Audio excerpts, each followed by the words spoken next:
Hi, I am Felix Hassan. I'm 20 years old from New York City, and I have been banned from multiple gaming tournaments for being a Zionist. Well. Seems like me and Israel have a common enemy. Hello guys, I'm Technicals, and welcome back to your favorite FGC Politics channel.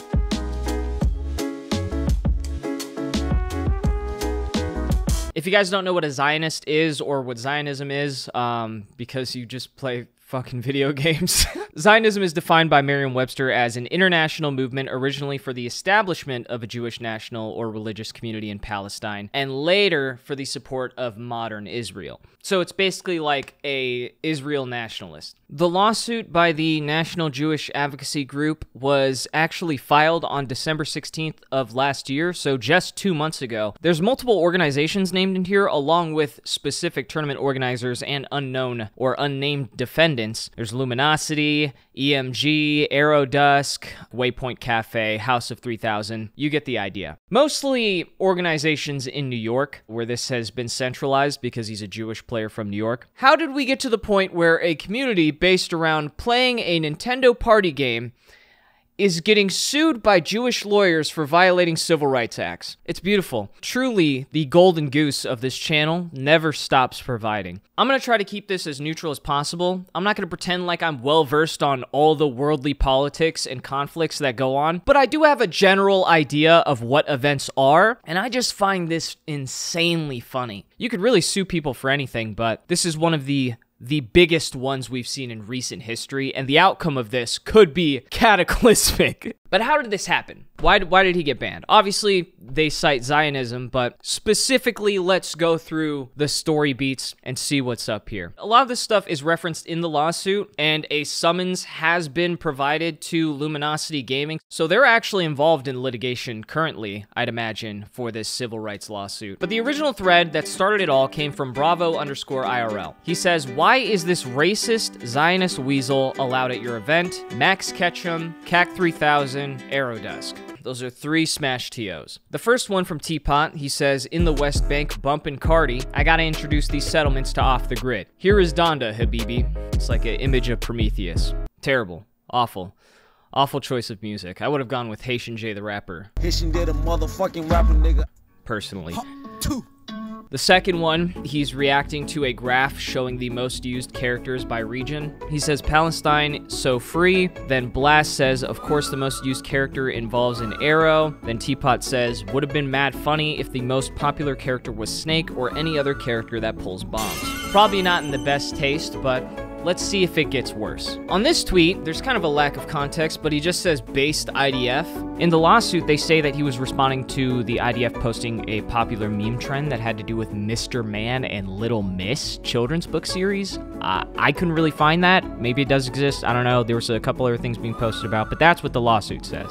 Then, this is the big one. Well, this one and then another one, I assume, are the big ones that ended up getting him banned for Zionism. He said, "Gaza got something big coming their way for sure." That's a crazy statement out of nowhere. That sounds almost like a threat. It sounds very foreboding. I was wondering why he would even say something like this, and then upon further forensic analysis with my high IQ from playing so many video games, I saw that this was actually posted on October 7th, 2023. Man, what could have happened on October 7th, 2023? Just sounds like a really interesting day. I don't know, it might have some sort of significance tied to it. Oh yeah, that's right.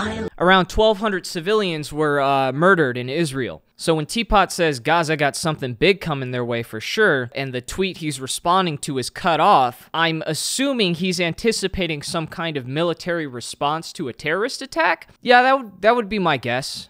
That would be my best guess. Bravo follows it up by saying, "How is any Palestinian supposed to feel safe at your major when people who relish in and cheer for the complete extermination of their friends and family are allowed in the space?" Genuine question. This goes beyond Smashy Bros. Let's Make Big Moves should be a safe space for everyone. Okay. We're not done yet. He points out another tweet. He says, "Most recent reply on his account, man not even trying to hide it." What is he not trying to hide here? Let's Let's do some more forensic analysis here, guys. So Dr. Ellie David posts this tweet from Selwan that says, the event is great and scary, but by God, my happiness is limitless. From Gaza, Palestine on, what is that? When is that? October 7th, 2023. Wow, that's the same day. Huh, interesting. You can tell that this is day, month, year format by looking at the bottom date. And on the bottom one, it says, I lost everything. And then there's Teapot saying LMAO. Isn't the woman at the top here who says the event, which is the terrorist attack in Israel, to be clear, isn't that woman who's saying that's a great event and her happiness is limitless because of that event and all the innocents dying? Isn't she kind of like relishing and like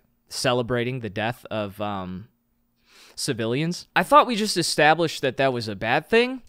I might be wrong, but if you look at Bravo's explanation, he says, I have lots of Jewish friends.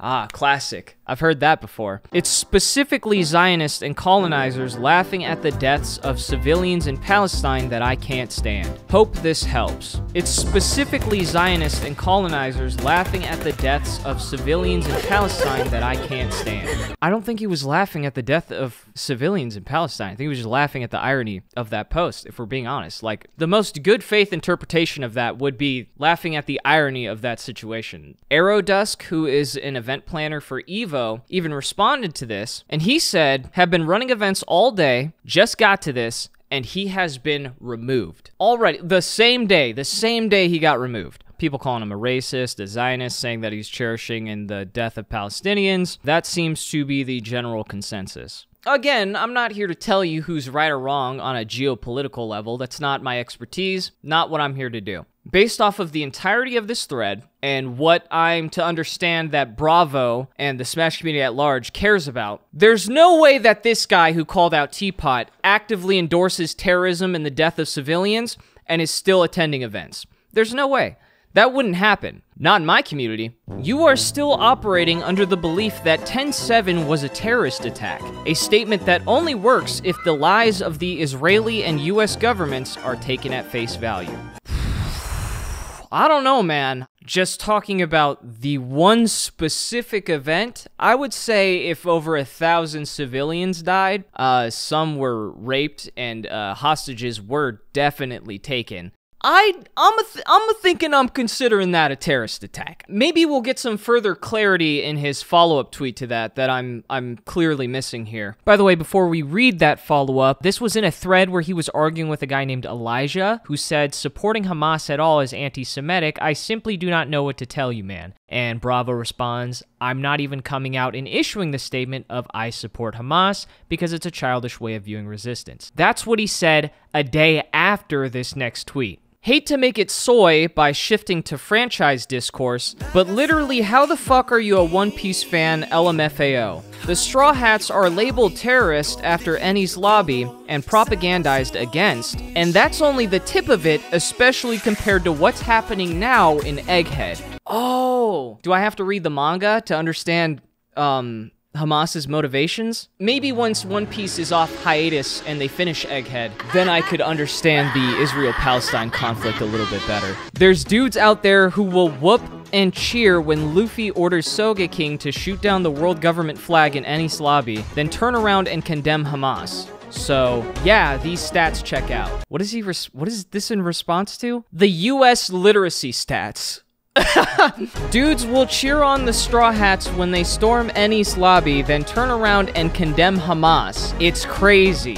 Ah! He's just like Luffy! No way! We think the Houthis, Ansar Allah, is doing what Luffy would do. You should tell him that. He's just like Luffy! Dude, when they stormed that concert, it was just like when Luffy was fighting Uta in the Red film. Bro, Hamas is just like the Avengers. And Thanos is like Israel. Hamas has been a designated terrorist organization since 1997. It's not like your favorite shonen protag. Innocent people are dying, but you're dragging this point about Eni's lobby longer than the Dressrosa arc. Dude, it's just like anime. It's just like anime. Let's try to be good faith about this. Maybe he's just a Hassan viewer. Maybe he's young and just really passionate about the situation. I mean, he's just comparing it to One Piece. It's not like he's actually defending terrorism, right? The resistance only targets Israeli military. Hamas has never killed anyone who didn't deserve it. Okay, I may be overthinking this. I may have misread that. Israel and the imperial military-industrial complex must be erased from this planet if humanity has any hope of survival. Maybe he's talking about, like, a Smash Major or Minecraft Steve and, like, some tier lists. The Straw Hats if they actually arrived in Tel Aviv. I wish Monkey D. Luffy was real so he could nuke Tel Aviv.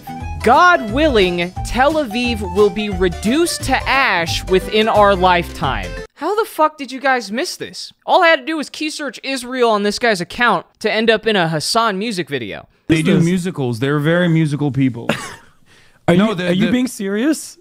Dog, what do you... Look! Let's ignore the fact that he mentioned nuking the population of almost 500,000 people. This tweet has to be the worst one I found. Besides, those civilian, in quotations, of course, citizens are all colonizers. Israel has one of the highest dual citizenship rates in the world. Those crackers are anything but native. They all have blood on their hands. They don't get to cry crocodile tears when they get caught in the crossfire.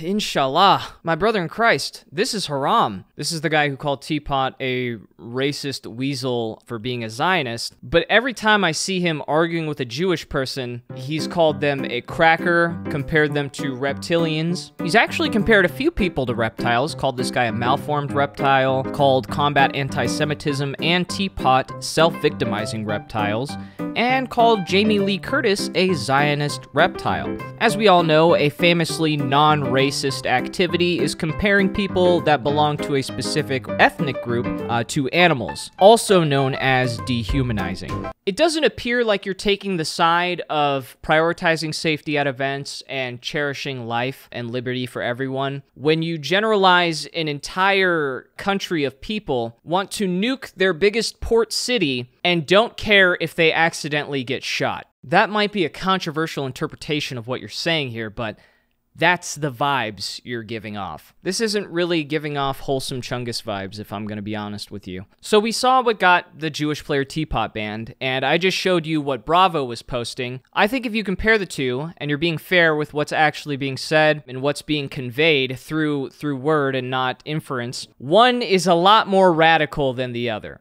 Yet Bravo went to Luminosity's event again the same year after they banned Teapot, and as far as I'm aware, there's been absolutely no consequences for this kind of rhetoric. One could only assume that this is the position of the people running the events, and that's why there's no consequences, or they're simply unaware of him saying these things, and in that case, that would make the organizers who made this decision both ignorant and negligent in their research. After looking at all of that, how do you know that this guy doesn't just hate Israel so much that he went out of his way to take a few posts over a couple years, paint this guy as a racist Zionist, and then get him banned from Smash events because he's a prominent Jewish player? Not saying that that's what he did, but how could you convince people that that's not his motivation with the kind of shit that he's posting? For example, before he made that post, Bravo made a post saying, "I'm looking through this dude's account now, and yeah, this shit's sickening. Why is he not banned already?" And then we have the first post, which is the bomb joke. But then the second post, I don't really get why this is here, or how it's sickening in his point of view. Teapot says, "Israel is at war right now, wishing for safety for all my friends and family in Israel, and especially those currently serving in the IDF." The only thing you could possibly be upset about is him wishing for the safety of the IDF, but he's a Zionist. He supports his country, and they're at war. So then the real question becomes, is it the Smash community's duty to reinforce bans based off geopolitical conflicts? Even just proposing that question out loud, it sounds fucking stupid, but in application, even more so, because now you have a civil rights lawsuit against some of the biggest organizations in Smash because they decided to get in the middle of it without doing their due diligence. Regardless of your opinion on Israel or Palestine, if this guy Teapot is Jewish, has lived in Israel, has friends and family in Israel, and supports Israel, is it the Smash community's job to stop him from doing that? On the opposite end, if Bravo happens to be Palestinian, I don't know, if he has friends and family in Palestine, and he supports Palestine, is it the Smash community's job to reinforce his position? If one country commits an act of terror against another country, should the Smash community be policing the response to that terrorist attack? That's all I'm saying. I'm not saying who's in the right, who's in the wrong, but what I do think is that these organizers are kind of overstepping their own authority. They're not political figures either. They're not politicians. They weren't voted into power. Why the fuck does their opinion about the world stage factor into who is allowed to play at these events and whose safety is really being compromised? That kind of feels like an excuse at this point, because if we were concerned about safety, this guy's about one more One Piece rerun from signing up for Hamas himself. So these guys can maybe make a couple spreadsheets and phone calls. I barely trust half of you to navigate a Smash.gg bracket and your own code of conduct. Why the fuck would anyone consider your opinion on foreign affairs? When I saw this, I honestly just thought it was kind of funny. I was like, look at the Smash community. They're beefing with Jewish advocacy groups. That's fucking random. Then I looked into it. The first thing I find, bam! Wipe Israel off the face of the planet. I could think of a few people that you'd probably ban that definitely agree with you right now, so you might have more in common than you think. Like I said, Luminosity has already been summoned for the lawsuit. You can find this online pretty easily. Here's the case number right here. They even named Ryuga Cord, some of the discords that banned him. They also named some commentators like Arbiter and Lyric. Man, you guys really got caught in the middle of the shitfest. God damn. I'm gonna be following that lawsuit very closely. It's become a point of interest for me. I really want to see how that shakes out. But for the people watching this, Nintendo and potential sponsors included, if you remember one thing, let it be this. Luminosity, EMG, Aerodusk, Max Ketchum, the Smash community, and their associates do not care about Jewish people and support terrorism. Do with that unfortunately true information what you will. Oh, and on an unrelated note, I heard that they also have a potential collab with Amtrak coming up. All I'm gonna say is, think twice before you hop on that train. Thank you guys for watching yet another expose in the Smash series. Boy, it's been quite the trip. We've come so far, haven't we? I'm so proud of us. Truly is the gift that keeps giving. Thank you, Sakurai. I could not thank you enough. Thank you to all my patrons. I love you guys. And in the next video, we're gonna be revisiting one of my favorite Smash players. One of my biggest videos, actually. I think it's way overdue for an update. The fire is certainly burning, guys. Let's get these lawsuits rolling. The more lawsuits for Smash organizations for this frivolous bullshit, the better. Now, if you'll excuse me, I have a dinner date with my new best friends. Is it Israel? No. Yeah, it's Israel, isn't it, you grifting not that. bitch? It's not like that. Are you supporting Israel No. just to own the Smash community? Man, wow, that's low even for you. the hell and I up, live in the man. ocean. You're always doing this. I'm You're always doing this me. shit. I'm always doing this. Oh, you got swim yeah, trunks now? You real think you're rich. cool? Yeah, I like these Yeah, swim you trunks. think you're real You know cool, what? bro. How Yeah, about I whatever, start the dude. liberation of Palestine with you, buddy? Yeah, that's right. Walk away.